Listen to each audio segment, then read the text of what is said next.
한여름이 되면 사람도 힘들어하지만 키우는 식물들도 힘들어합니다.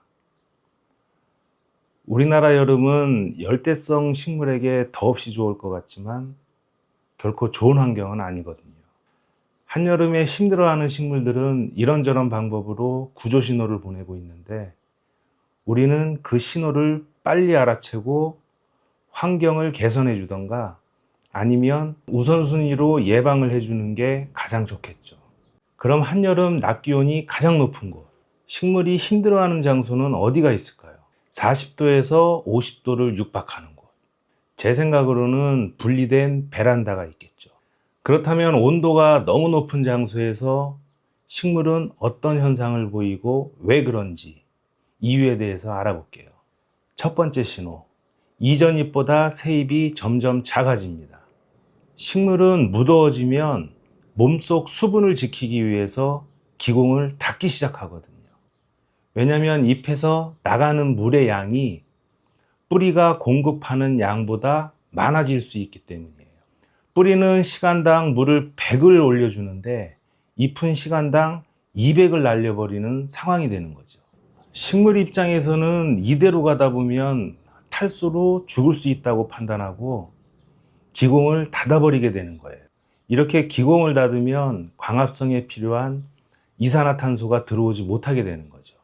결국 식물의 밥인 당 생산이 줄어들고 새 잎을 크게 만들 에너지도 부족해집니다.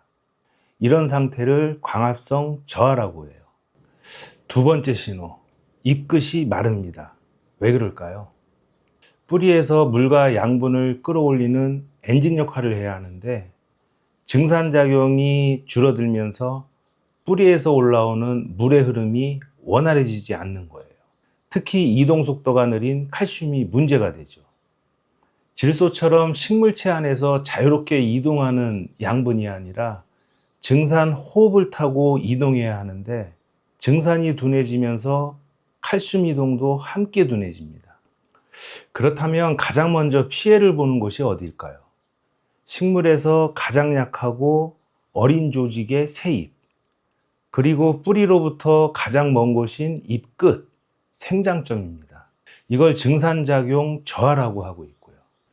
세 번째 신호, 성장이 멈춥니다. 새잎도 안 나오고 그냥 얼음 상태로 그대로 있는 거죠. 식물에게 호흡은 살아있기 위해 24시간 쉬지 않고 에너지를 사용하는 과정인데 온도가 높아질수록 호흡 속도가 점점 빨라지게 되거든요.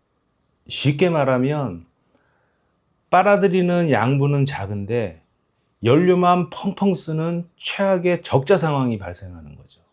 그래서 식물은 살아남기 위해서 성장을 포기하게 되는 거고요. 새잎 만드는 것을 미루고 뿌리 성장도 줄이고 현재 잎을 유지하는데 집중하게 되는 거죠. 이걸 호흡량 증가라고 합니다.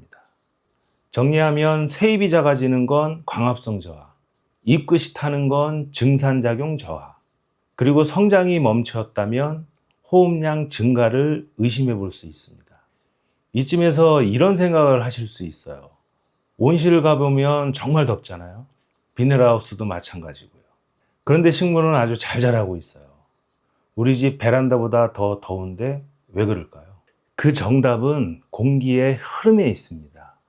온실이나 비닐하우스는 온도가 올라가면 측창을 열어 외부 공기가 들어오게 하죠. 그런데 그것만으로는 부족해서 팬을 설치하고 공기를 계속 순환시켜 주는 거거든요. 식물 주변에 습한 공기층이 생기는데 이 공기층이 두꺼워지면 증산이 둔해지고 결국 물과 양분의 이동도 둔해집니다.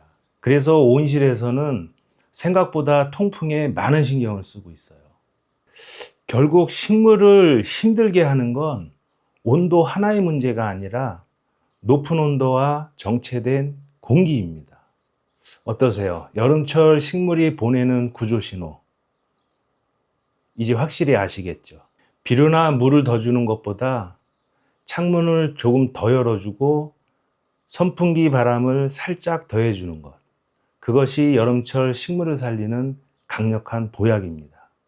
오늘 영상이 여러분의 소중한 식물들에게 시원한 바람이 됐으면 좋겠습니다.